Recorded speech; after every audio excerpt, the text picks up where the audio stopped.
کاش میری بیٹی مر جائے، کاش میں یہاں سے واپس جاؤں تو مجھے اس کا چہرہ دیکھنا نہ پڑے۔ اے اللہ، میں تیرے پاس اتنی دور تیری گھر آیا ہوں، تو میری یہ بد دعا میری بیٹی کے لیے قبول کر لے۔ تو سب جانتا ہے نا، تو دلوں کے حال سے واقف ہے نا۔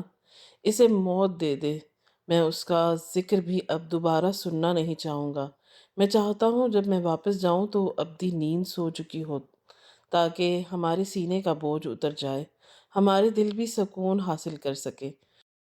مجھے خالی ہاتھ مت لوٹانا میرے خدا، میرے حال پر رحم کرنا۔ میں مسجد حرام میں بیٹھا فجر کی نماز ادا کرنے کا انتظار کر رہا تھا جب میں نے روتی سسکتی ہوئی ایک مردانہ آواز سنی۔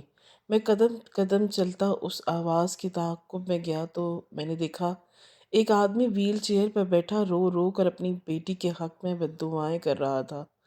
یہ سب سنتے ہی میرا دل ایک دم سے اچٹ ہو گیا، اور میں دل میں سوچنے لگا کہ کتنا بد نصیب انسان ہے کہ اتنا بڑا شرف حاصل کرنے کے بعد اپنی بیٹی کو بددعائیں دے رہا ہے، جبکہ اس مقام پر آنے کے بعد لوگ اپنے خاندان والوں کے لیے بھلائی کی دعائیں کرتے ہیں، انہیں لمبی زندگی کی دعائیں دیتے ہیں، اور یہ انسان ہے کہ اپنے سکون قلب کے لیے اپنی بیٹی کی موت مانگ رہا ہے۔ میں بہت پریشان تھا، میرا دل چاہا کہ میں اس کے پاس جاؤں اور اس سے پوچھوں کہ کیا ہے یہ ماجرا۔ ابھی بس تھوڑی ہی دور کھڑا تھا کہ اچانک ایک لڑکی اس کے قریب آئی اور اس کے کان میں کچھ کہنے لگی، جس پر اس بوڑھے آدمی نے حیرت سے اس لڑکی کی جانب دیکھا اور گہرا سانس لے کر ایک بار پھر سے ہاتھ دعا کے لیے اٹھا دیے۔ اس سے پہلے کہ چہرے پر جو تکلیف اس کے آثار نمایاں تھے، اب ان کی جگہ راحت اور خوشی نظر آ رہی تھی۔ میں سمجھ نہیں پا رہا تھا کہ آخر اس لڑکی نے ان کے کان میں آ کر ایسا کیا کہا ہے کہ وہ ایک دم سے خوش ہو گئے۔ میں اپنا یہی تجسس لے کر اس سے پہلے کہ اس کے پاس جاتا کہ اچانک ہی فجر کی اذان کی آواز گونجنے لگی، اور میں اسے چھوڑتے ہوئے نماز ادا کرنے کے لیے چلا گیا۔ میں نے سوچا کہ جب میں نماز ادا کر کے واپس آؤں گا تو اس سے اس بارے میں ضرور پوچھوں گا، لیکن افسوس وہ انسان مجھے دوبارہ نظر نہ آیا۔ اس کے بعد بھی میں نے اسے کافی ڈھونڈا لیکن وہ مجھے دوبارہ نہ ملا۔ ابھی تک مبتلا حیرت تھا کہ آخر ایسا کیا ہوا۔ ایک دن جب ہم مکہ سے مدینہ جا رہے تھے تو اس دن میں نے واپسی میں وہی لڑکی اور وہی آدمی نظر آیا۔ اب میں نے ٹھان لیا تھا کہ میں اس انسان سے سب سے پہلے یہی پوچھوں گا کہ آخر وہ یہ سب کیوں کہہ رہے تھے۔ جیسے ہی بس مدینے کے جا کے مسجد نبوی کے پاس رکی تو وہ لوگ نیچے اتر گئے اور چلنے لگے، میں بھی ان کے پیچھے پیچھے چلنے لگا۔ میں نے دیکھا کہ وہ مختلف زیارتیں کرتے جا رہے ہیں، میں بھی ساتھ ساتھ زیارتیں کرتا رہا، لیکن ان کا تعاقب میں نے جاری رکھا تھا۔ اور پھر جب ایک جگہ وہ آرام سے جا بیٹھا تو میں بتانا خیر اب ان کے پاس جا کر بیٹھ گیا۔ پاس جانے پر مجھے معلوم ہوا کہ وہ انسان سو چکا ہے جبکہ اس کے پاس موجود لڑکی بیٹھی قرآن پڑھنے میں مصروف ہے۔ السلام علیکم، میں نے دھیمی آواز میں اس لڑکی کو سلام کیا۔ اس لڑکی نے میرے سلام پر کوئی جواب نہ دیا۔ میں نے ایک بار پھر سلام کیا لیکن مجھے کوئی جواب نہ ملا۔ اس بار میں ذرا اس کے نزدیک گیا اور اونچی آواز میں سلام کیا، جس پر اس لڑکی نے چونک کر مجھے دیکھا اور سوالیہ نظروں سے مسلسل دیکھنے لگی۔ میں نے اس سے پوچھا کہ کیا میں یہاں بیٹھ سکتا ہوں، جس پر اس نے ارد گرد دیکھا اور کندھے اچکاتے ہوئے کہا کہ آپ بیٹھ جائیں۔ اس کی اجازت دینے پہ میں بنا خیر کیے اس کے پاس بیٹھ گیا اور اس سے کہنے لگا کہ برا مت منائیے گا، دراصل مجھے آپ سے ایک بات پوچھنی ہے۔ وہ لڑکی جو کہ دوبارہ سے قرآن پڑھنے میں مصروف تھی، میری بات پر حیرت سے اس نے سر اٹھایا اور سوالیہ نظروں سے مجھے دیکھ کر پوچھنے لگی کہ آپ ایسا کیا پوچھنا چاہتے ہیں، جس پر میں نے کہا کہ مجھے غلط مت سمجھیے گا۔ اس دن جب میں مسجد حرم میں فجر کی نماز ادا کرنے بیٹھا تھا تو میں نے دیکھا کہ آپ کے ساتھ موجود یہ انسان شاید اپنی بیٹی کو بد دعائیں دے رہے تھے۔ مجھے یہ سب سن کر بہت حیرت ہوئی تھی۔ میں نے اس دن بھی کوشش کی تھی کہ میں ان سے جان سکوں کہ اور پوچھوں کہ آخر وہ ایسا کیوں کر رہے ہیں۔ اتنی پاکیزہ جگہ پر آ کر تو لوگ اپنے دشمنوں کو بھی دعائیں دیتے ہیں، لیکن یہ صاحب مسلسل بد دعائیں دے رہے تھے۔ بس میں یہی پوچھنے چلا آیا۔ آپ مجھے بتا سکتی ہیں کہ ایسا کیوں کہہ رہے تھے یہ صاحب؟ میری بات سن کر اس لڑکی نے ایک گہرا سانس لیا اور قرآن پاک بند کر دیا اور بہت پیار سے اس کو غلاف میں لپیٹنے لگی۔ غلاف میں لپیٹنے کے بعد اس نے سوئے ہوئے بوڑھے آدمی کو دیکھا اور نم آنکھوں سے مسکراتے ہوئے کہنے لگی، ہم جانتے ہیں یہ پاکیزہ جگہ ہے، یہاں دشمنوں کو بھی دعائیں دی جاتی ہیں، لیکن بابا اپنی بیٹی کو بھی دعا ہی دے رہے تھے، وہ بد دعا نہیں تھی۔ جس پر میں استزادیہ سے ہنس پڑا اور کہنے لگا کہ یہ کیسی دعا تھی جس میں ایک باپ اپنی ہی اولاد کو مرنے کی دعا دے رہا تھا۔ میرے طنز کرنے پر وہ دھیرے سے مسکرائی اور کہنے لگی کہ دل کا حال تو اللہ جانتا ہے، دنیا والے تو ظاہر دیکھ کر ہی فیصلہ کرتے ہیں کہ انسان کیسا ہے۔ آپ نہیں جانتے ہم پر کیا بیتی ہے، اگر جانتے تو شاید یہ سب نہ کہتے۔ اس لڑکی نے نم آنکھوں میں خفگی لیے مجھ سے کہا، جس پر میں نے کہا تو آپ مجھے بتا دیجئے، کیا ہو سکتا ہے کہ آپ کی حقیقت جاننے پر مجھے کچھ سبق ملے اور میں ساری زندگی اس سے مستفید ہوتا رہوں۔ میری بات سننے پر اس لڑکی نے ہلکا سا قہقہا لگایا اور کہنے لگی کہ اللہ کبھی کسی انسان کو اس طرح کے فائدے عطا نہ کرے، لیکن اگر آپ جاننا چاہتے ہیں تو میں آپ کو ضرور بتاؤں گی۔ ہم دو بہنیں ہیں۔ میری امی کا انتقال 2 سال پہلے ہی ہو چکا ہے۔ بابا ہمیشہ سے ایسے ہی نہیں تھے، وہ اپنے قدموں پر چل پھر سکتے تھے، لیکن ایک حادثے نے ہم سب کی زندگی بدل دی۔ بابا ہم دونوں بہنوں سے بہت پیار کرتے تھے۔ بابا نے ہمیں خوب لکھایا پڑھایا، حالانکہ رشتہ دار، آس پڑوس کے لوگ، بابا کے دوست سب بھی بابا کو کہتے تھے کہ تمہاری 2 بیٹیاں ہیں، تمہیں چاہیے کہ تم ان کی شادی کرو، جبکہ تم ان کو پڑھانے پر لگے ہوئے ہو۔ بیٹیاں کوئی بڑا نام نہیں کریں گی، بہتر ہے کہ ان کو اپنے گھر کا کر دو تاکہ تمہاری فکر کم ہو جائے۔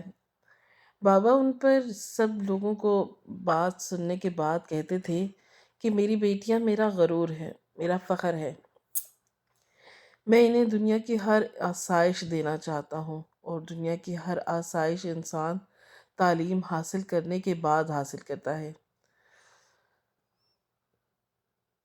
آپ لوگ نہیں سمجھ سکتے یہ سب، جس پر لوگ وقتی طور پر تو خاموش ہو جاتے تھے، لیکن پیٹھ پیچھے بابا کو پاگل، بے وقوف اور نہ جانے کیا کیا کہتے تھے۔ بابا سب جانتے تھے، لیکن انہوں نے کبھی کسی کی پرواہ نہیں کی تھی، بلکہ ہمیشہ ہر انسان کے سامنے ہماری ڈھال بن کر کھڑے ہو گئے۔ بابا اپنی بیٹیوں سے ہمیشہ اچھے کی توقع رکھتے تھے اور اکثر ہمیں کہتے تھے کہ دنیا سے تم لوگوں کے لیے لڑ رہا ہوں، میرا غرور مت توڑنا، مجھے ذلیل مت کرنا، میں نے اپنی عزت کی ڈور تم دونوں کے ہاتھ میں تھما دی ہے، میں چاہتا ہوں کہ تم لوگ ان کی رکھوالی کرو، لیکن کہتے ہیں نا کہ وقت ایک سا نہیں رہتا۔ میرے ساتھ بھی کچھ ایسا ہی ہوا۔ میرے بابا کو ہم پر اتنا مان تھا، لیکن ہم بہنیں وہ مان قائم نہ رکھ سکیں۔ لیکن میری بڑی بہن یونیورسٹی میں تھی، وہ وہاں کے لوگوں کا رہن سہن دیکھ کر بہت مرغوب ہوئی تھی۔ اس کا دل چاہتا تھا کہ وہ بھی ایسی ہی زندگی جیے، لیکن بابا نے کچھ حدیں بنا دی تھی ہمارے لیے، جن کو پھلانگ کر ہمت نہ تھی کہ ہم میں۔ لیکن میری بہن نے ایک دن ایک سرکش فیصلہ کیا۔ وہ بابا کے مخالف کرتے ہوئے اس نے اپنی زندگی کو اپنے طور پر جینے کا فیصلہ کیا۔ بابا نے اسے اس پر بہت سمجھایا، پیار سے، غصے سے، لیکن وہ نہ مانی۔ پہلے پہل تو وہ بدلاؤ اس کے کپڑے میں آیا، لیکن پھر آہستہ آہستہ بدلاؤ اس قدر بڑھ گیا کہ وہ مکمل طور پر بدل گئی۔ لگتا ہی نہیں تھا کہ یہ وہی لڑکی ہے جو اپنے آپ کو پردے میں اس قدر چھپا کر رکھتی تھی۔ بابا یہ سب خاموشی سے سہتے تھے، کچھ کہہ نہیں سکتے تھے، کیونکہ وہ جو جوان اولاد پر ہاتھ نہیں اٹھانا چاہتے تھے۔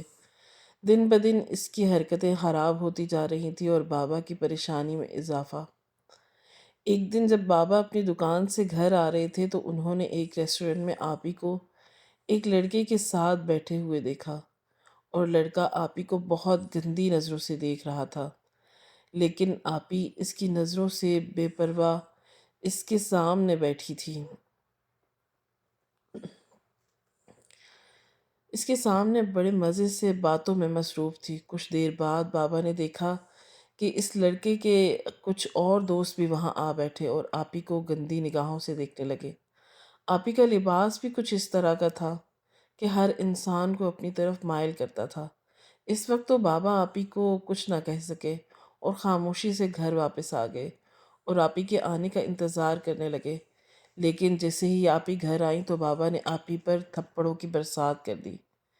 میں بابا کے اس روپ کو دیکھ کر بہت ڈر گئی تھی۔ بابا نے آپی کو اس قدر مارا کہ آپی کا سر پھٹ گیا اور اس کے ناک سے خون بہنے لگا۔ آپی تقریباً بے ہوش ہو چکی تھی، لیکن بابا کا غصہ تھا کہ کم ہونے کا نام نہیں لے رہا تھا۔ بہت مشکل سے آپی کی جان بابا سے چھڑوائی اور میں آپی کو لیے کمرے میں چلی گئی۔ گھر ڈاکٹر بلوایا گیا اور اس کی مرہم پٹی کروائی۔ آپی کو ہوش آ چکا تھا، لیکن زخموں کی وجہ سے وہ اب اٹھنے اور چلنے پھرنے کے قابل نہ رہی تھی۔ میں نے بہت کوشش کی کہ بابا سے پوچھ سکوں کہ آخر کیا ہوا ہے، لیکن بابا نے تو جیسے چپ کا روزہ ہی رکھ لیا ہو۔ آپی سے پوچھنے پر وہ بھی خاموش رہی۔ کچھ دن تو یہ کثیف فضا ہمارے گھر میں قائم رہی، لیکن آہستہ آہستہ بابا کا غصہ ٹھنڈا ہونے لگا اور آپی کو بھی اپنی غلطی کا احساس ہونے لگا۔ آپی نے بابا سے اپنے کیے پر معافی مانگ لی۔ بابا نے آپی سے یہ وعدہ لیا کہ وہ آئندہ کبھی بھی کسی لڑکے کے ساتھ اس لباس میں باہر نہیں جائے گی۔ آپی نے بابا کی بات پر جھٹ سے کہا کہ بابا میں آپ سے وعدہ کرتی ہوں، آئندہ میں اس طرح کا بیہودہ لباس نہیں پہنوں گی اور نہ ہی کسی لڑکے سے بات کروں گی، جس پر بابا نے ایک بار پھر آپی پر اعتبار کر لیا اور اپنی زندگی کی سب سے بڑی غلطی کر دی۔ تقریباً مہینہ ہوا تھا ان باتوں کو کہ ایک دن آپی گھر نہ آئی۔ ہم مسلسل اسے کال کر رہے تھے، لیکن اس کا فون بن جا رہا تھا۔ اس کی دوستوں سے بات کی، جس پر معلوم ہوا کہ آج وہ یونیورسٹی نہیں گئی تھی۔ یونیورسٹی جا کر چوکیدار سے پوچھا، C C T V footage check کروائی گئی، لیکن کچھ بھی ہاتھ نہ لگا۔ آخرکار بابا تھک ہار کر گھر آ گئے اور رونے لگے۔ اب مجھے معلوم ہو گیا تھا کہ آپی کا بابا سے معافی مانگنا اور بابا کی ایک دم سے ساری باتیں ماننا سب بکواس تھا۔ آپی بابا اور میرے جذبات کے ساتھ کھیل رہی تھی تاکہ وہ گھر سے بھاگ سکے۔ بابا نے کسی رشتہ دار یا پولیس کو نہیں بتایا تھا۔ بابا جانتے تھے کہ پولیس کے آنے کا مطلب کیا ہے۔ ہماری بدنامی اور انہیں میرے رشتے کی فکر لاحق تھی۔ اسی وجہ سے بابا نے چپ سادھ لی تھی۔ ہمارے رشتہ داروں نے بھی جب آپی کو گھر میں نہ پایا تو وہ طرح طرح کی باتیں کرنے لگے، جس پر بابا نے یہ فیصلہ کیا کہ وہ گھر ہی تبدیل کر لیں گے۔ ہم نے اپنے اس گھر کو کرائے پر چڑھایا اور وہ شہر چھوڑ کر اپنے آبائی گاؤں جا بسے۔ میری تعلیم کا سلسلہ رک چکا تھا۔ اب ہم دونوں کو آپی کے واپس آنے کی کوئی امید نہ تھی۔ اس بات کو تقریباً 6 ماہ ہونے کو آئے تھے کہ اچانک ایک دن آپی کا فون آیا۔ رات کے 2 بج رہے تھے۔ میں اپنے کمرے میں سو رہی تھی جب میں نے غنودگی میں فون اٹھایا تو آپی کے سسکنے کی آوازیں سنی۔ میں اچانک ہڑبڑا کر اٹھ بیٹھی۔ آپی، آپ کہاں ہیں؟ آپی، آپ کو پتہ ہے کہ آپ کے جانے کے بعد ہم نے آپ سے رابطہ کرنے کی بہت کوشش کی، لیکن آپ کا فون بند جا رہا تھا۔ جانتی ہیں بابا بہت یاد کرتے ہیں آپ کو۔ گھر آ جائیں پلیز۔ میں اپنی بہن کی منتیں کرنے لگتی، جس پر میری بہن اچانک ہی دھاڑے مار مار کر رونے لگی۔ اس کے یوں رونے پر میں چپ ہو گئی تھی۔ وہ کہہ رہی تھی کہ مہرو، مجھے یہاں سے بچا لو، مریم پلیز میری مدد کرو۔ میں کس طرح ان کے چنگل سے بھاگ کر گھر کے دروازے پر آ چکی ہوں، لیکن یہاں پر پہنچنے کے بعد مجھے پتہ چلا کہ آپ لوگ یہاں نہیں ہیں۔ دیکھو مہرو، میری جان کو خطرہ ہے۔ اس سے پہلے کہ وہ لوگ مجھ تک پہنچے، بتاؤ تم لوگ کہاں ہو، میں آ جاتی ہوں۔ آپی نے اٹک اٹک کر کہا۔ میرا دماغ ایک دم سے معاف ہو گیا اور میں نے آپی کو بتا دیا کہ ہم اپنے آبائی گھر میں ہیں۔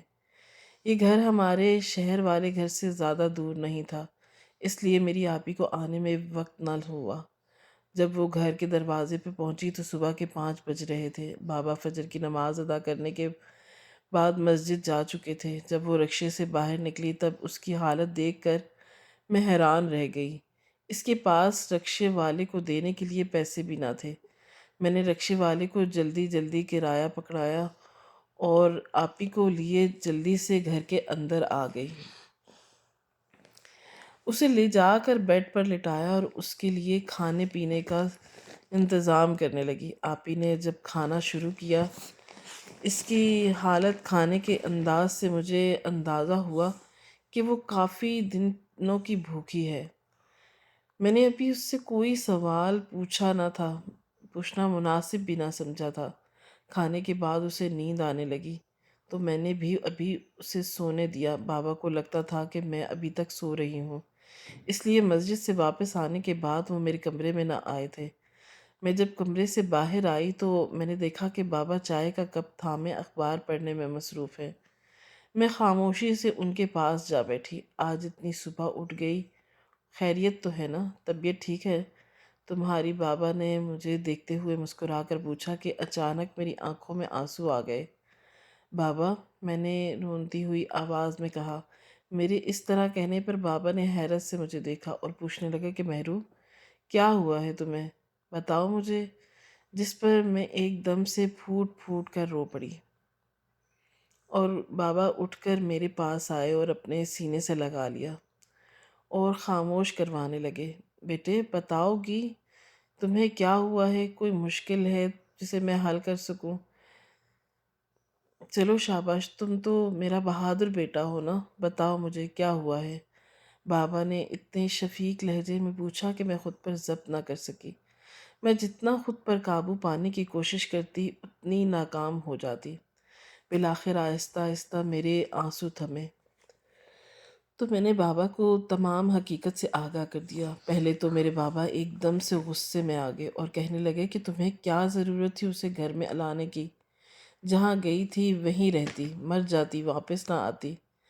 تم نے کیوں کیا ایسے؟ مہرو بابا ایک دم سے غصے میں آ کر مجھ پر بھڑکنے لگے۔ میں کہنے لگی کہ بابا، آپ ایک بار آپی کی حالت تو دیکھ لیں۔ مجھے لگتا ہے کہ آپی کے ساتھ کچھ بہت برا ہوا ہے، ایک بار آپ انہیں دیکھ لیں۔ میرے کہنے پر پلیز بابا۔ بابا نے ہاں میں سر ہلا دیا اور میرے ساتھ کمرے میں آ گئے۔ جیسے ہی بابا کی نظر آپی پر پڑی تو وہ سکتے میں آ گئے۔ آپی کے چہرے پر جگہ جگہ بہت سے نشان تھے، ایسے جیسے کسی نے انہیں زور سے بری طرح سے پیٹا ہو۔ اس کے علاوہ ان کے ہاتھ، ان کے بازو، ان کے بال، سب کچھ اس بات کی گواہی دے رہے تھے کہ وہ بہت ہی کچھ جھیل کر آئی ہیں اور اب ایک محفوظ پناہ چاہتی ہیں۔ بابا سے آپی کی یہ حالت دیکھی نہ گئی اور وہ اسی جگہ پر لڑکھڑا کر گر پڑے۔ میں جو ابھی آپی کے کمرے سے باہر نہ آئی تھی، اپنے باپ کے اس طرح گر جانے پر پریشان ہو گئی تھی۔ میں نے بابا کو اپنے پڑوسیوں کی مدد سے اٹھایا اور انہیں لیے اسپتال جا پہنچی۔ ڈاکٹرز نے ابتدائی طبی امداد دی اور صرف اتنا کہا کہ آپ کے والد کو فالج کا اٹیک آیا ہے، جس کے باعث اب وہ چل پھر نہیں سکیں گے۔ لیکن زیادہ پریشان ہونے کی ضرورت نہیں ہے، روزانہ تھراپی اور دواؤں سے یہ ٹھیک ہو جائیں گے۔ ڈاکٹر کے یہ الفاظ تھے کہ مجھ پر پہاڑ بن کر ٹوٹے تھے۔ مجھے ایک دم سے لگنے لگا تھا کہ میری ساری دنیا ویران ہو گئی ہو۔ میں اس دنیا نما جنگل میں اکیلی رہ گئی ہوں۔ مجھے رہ رہ کر اپنی بے بسی پر رونا آ رہا تھا۔ اب میں گھر جاؤں یا نہیں مجھے کچھ پتہ نہیں چل رہا تھا۔ ڈاکٹر کے پاس سمجھانے میں گھر آئی اور بابا کو کچھ چیزیں لی، ان کے لیے کھانا بنایا اور دوبارہ سے ہاسپٹل جانے کی تیاری کرنے لگی۔ آپی بھی اٹھ چکی تھی اور ہم دونوں کو گھر میں نہ پا کر بہت پریشان ہو چکی تھی۔ جب میں آپی نے مجھ سے بابا کے بارے میں پوچھا تو میں نے انہیں بتایا کہ آپ کی اس حالت کو وہ سہ نہیں سکے، اور جیسے ہی انہوں نے آپ کی طرف دیکھا وہ گر گئے، جس کی وجہ سے انہیں فالج کا اٹیک آیا، جس کی وجہ سے اب وہ ہاسپٹل میں ہیں۔ لیکن آپ فکر مت کریں، آپ کے لیے بھی کھانا بنا کر جا رہی ہوں، آپ دعا کرنا میں بابا کو لے کر واپس آ جاؤں گی، میں نے آپی کو تسلی دیتے ہوئے کہا، جس پر آپی نے روتے ہوئے ہاں میں سر ہلایا۔ میں اسپتال آ گئی اور بابا کا خیال رکھنے لگی۔ 1 ماہ تک بابا کو مسلسل مختلف قسم کی ایکسرسائز کروائی جاتی رہی، جس کی بنا پر بابا کچھ بولنے کے قابل ہو چکے تھے۔ اب وہ اپنے ہاتھ بھی ہلانے لگے تھے، لیکن بڑھتی ہوئی عمر کے باعث وہ اپنی ٹانگوں سے ہمیشہ کے لیے محروم ہو گئے تھے۔ مجھے اس بات کا بے حد دکھ تھا، لیکن اس بات کی خوشی بھی تھی کہ اب بابا بول تو سکتے ہیں نا۔ مجھے تنہا زندگی نہیں گزارنی پڑے گی۔ میں بابا کو لیے 1 ماہ کے بعد جب گھر آئی تو آپی ہمارے سامنے کھڑی تھی۔ 1 ماہ میں آپی کے زخم کافی حد تک بھر چکے تھے اور اس کی حالت بھی کافی بہتر ہو چکی تھی۔ اس نے ہی بابا کے لیے سارا کھانا وغیرہ بنایا تھا۔ بابا پہلے تو اسے دیکھ کر اپنا رخ موڑ گئے، جب اچانک ہی آپی بابا کے قدموں میں بیٹھ گئیں اور ان کے پاؤں پکڑ کے معافی مانگنے لگی۔ بابا مجھے معاف کر دیں، میں جانتی ہوں کہ میں کتنی بڑی غلطی کرنے کی جا رہی ہوں۔ اگر اس دن میں نے آپ کی بات مان لی ہوتی تو آج یہ حالات نہ ہوتے، آج ہم ایک مختلف زندگی جی رہے ہوتے، لیکن میری غلطی کی وجہ سے سب برباد ہو گیا۔ بابا پلیز مجھے معاف کر دیں۔ آپی مسلسل رو رہی تھی، میں بھی رونے لگی۔ بابا زیادہ دیر آپی سے ناراض نہیں رہ سکتے تھے، کیونکہ وہ بابا کی پہلی اولاد تھی۔ بابا آپی کو مجھ سے زیادہ چاہتے تھے۔ آخرکار آپی کو بابا نے معاف کر دیا اور رشتوں کے درمیان کھڑی خاموشی بڑی سر دیوار ایک دم گر گئی۔ نہیں معلوم تھا کہ ذرا سے آنسو سارے رشتے دوبارہ سے جوڑ دیں گے۔ ہم بابا بھی آہستہ آہستہ ٹھیک ہونے لگے تھے۔ آپی بھی پہلے سے کافی بہتر ہو چکی تھی۔ میں اپنے گھر کو ایک بار پھر پہلے جیسا دیکھ کر اللہ کا شکر ادا کرتی تھی، لیکن میں نہیں جانتی تھی کہ وقت ایک دم ہی بدل جائے گا اور ویرانی ہمیشہ کے لیے ہمارے وجود کا حصہ بن جائے گی۔ ایک دن آپی کچن میں کھڑی کام کر رہی تھی کہ اچانک اسے چکر آیا اور وہ بے ہوش ہو کر گر پڑی۔ ڈاکٹر کے پاس لے کر گئے تو ڈاکٹر نے بتایا کہ مسلسل جسمانی و ذہنی تکلیف جھیلنے کی وجہ سے آپ کی بہن کا دماغ نارمل انسان کی طرح کام کرنے سے قاصر ہو چکا ہے۔ اچانک ہی یہ دماغ کام کرتے کرتے بند ہو جاتا ہے، جس کی وجہ سے آپی بہن بے ہوش ہو جاتی ہیں۔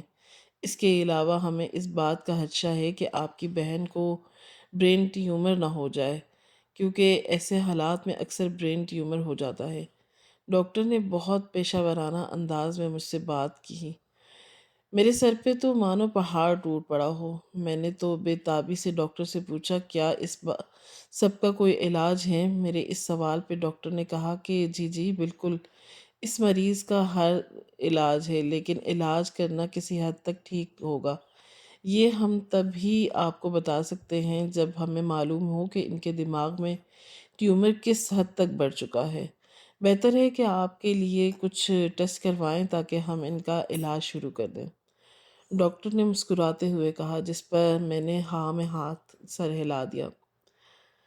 مجھے وہ ٹیسٹ لکھ کر دیے تو میں جلد از جلد وہ ٹیسٹ کروانا چاہوں گی۔ جیسے ہی ڈاکٹر نے مجھے ٹیسٹ لکھ کر دیے، میں نے اپنی بہن کے ٹیسٹ کروائے۔ جب رپورٹس آئیں تو ڈاکٹر نے مجھے اپنے پاس بلایا۔ جب میں اس کے پاس پہنچی تو اس نے مجھے رپورٹیں دکھاتے ہوئے بتایا کہ آپ کی بہن کا ٹیومر بہت حد تک پھیل چکا ہے اور ہم اس کا علاج کرنے سے قاصر ہیں، کیونکہ ہمیں ڈر ہے کہ وہ مر نہ جائے۔ 50% اس بات کے چانسز ہیں کہ اگر ہم ان کا آپریشن کریں گے تو وہ زندہ رہ سکتی ہیں اور ہو سکتا ہے کہ وہ مر جائیں۔ آپ سمجھ رہی ہیں نا میں کیا کہہ رہا ہوں؟ ڈاکٹر نے سنجیدگی سے کہا۔ میں نے ہاں میں سر ہلایا اور خاموشی سے رپورٹیں اٹھائے اس کے کیبن سے باہر آ گئی۔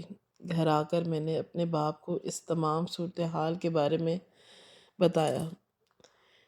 اس سال بابا نے یہ فیصلہ کیا تھا کہ ہم عمرے کے لیے جائیں گے۔ ہماری ٹکٹس آ چکی تھی، لیکن آپی کی بیماری نے ہم سب کو پریشان کر دیا تھا۔ ہم نے بہت کہا کہ آپ بھی ہمارے ساتھ چلے، لیکن آپی نہ مانی، کیونکہ آپی کے سر کا درد دن بدن بڑھتا جا رہا تھا اور آخر کار آپ ہی کو پھپھو کی دیکھ بھال میں دے کر ہم لوگ یہاں عمرے کی سعادت حاصل کرنے آ گئے۔ روز بابا کی آپ ہی سے بات ہوتی ہے اور وہ روز بابا کو بتاتی ہے کہ سر کا درد بڑھتا جا رہا ہے، بہت تکلیف میں ہوں۔ بابا کو کہتی ہے کہ ماں کی دعا اثر رکھتی ہے، جبکہ بابا دعا فوراً قبول ہوتی ہے۔ بابا خدا را آپ میرے لیے دعا کریں کہ میں مر جاؤں۔ یہ زندگی جو میرے لیے زحمت بن چکی ہے، اس سے مجھے چھٹکارا مل جائے، تاکہ میں اس روز روز کی موت سے ایک ہی بار مر جاؤں اور سکون حاصل کر لوں، اور آپ کی اذیتوں میں بھی کمی آ جائے۔ میرے بابا آپی کی باتیں سن کر بہت روتے ہیں۔ میں اکثر انہیں سمجھاتی ہوں کہ ایسی باتیں مت کیا کریں، جس پر وہ کہتے ہیں کہ تم نہیں جانتی، یہ سب میرے اعمال کا نتیجہ ہے جو مجھے بھگتنا پڑ رہا ہے۔ اگر میں نے اپنے باپ کی بات مان لی ہوتی تو آج اتنی اذیت میں نہ ہوتی، لیکن دیکھو میری غلطیوں نے کیا کچھ کر دیا۔ مجھ سے میرے باپ کی صحت چھین لی، مجھ سے میری بہن کا ایک روشن مستقبل چھین لیا، لیکن مستقبل کی زندگی ویران کر دی اور اپنی زندگی کی خوشیوں کو اپنے ہاتھوں سے آگ لگا دی۔ اب جب تک میں آپ لوگوں کے ساتھ رہوں گی تکلیف کا باعث بنوں گی، اس لیے بہتر یہی ہے کہ تم بابا کو اس بات پر راضی کرو کہ میرے مرنے کے لیے دعا کیا کریں اور مجھے معاف کر دیں، تاکہ میں قبر پر سکون سے رہ سکوں۔ آج آپ ہی کو گئے 20 دن ہو چکے ہیں۔ ہمارا وہ پہلا عمرہ تھا جس کو کرنے کے بعد پھپھو نے فون کیا تھا اور بتایا تھا کہ سحری شب اس دنیا میں نہیں رہی۔ یہ کہتے ہی اس لڑکی نے ایک گہرا سانس لیا اور اپنے گال پر بہتے ہوئے آنسو صاف کیے۔ میں بنا کچھ کہے اس کے پاس سے اٹھ گیا اور سمجھ گیا کہ کتاب کو اس کے سر ورق سے پہچاننے کی غلطی کبھی نہیں کرنی چاہیے، کیونکہ ضروری نہیں کہ ہر چمکتی چیز سونا ہو۔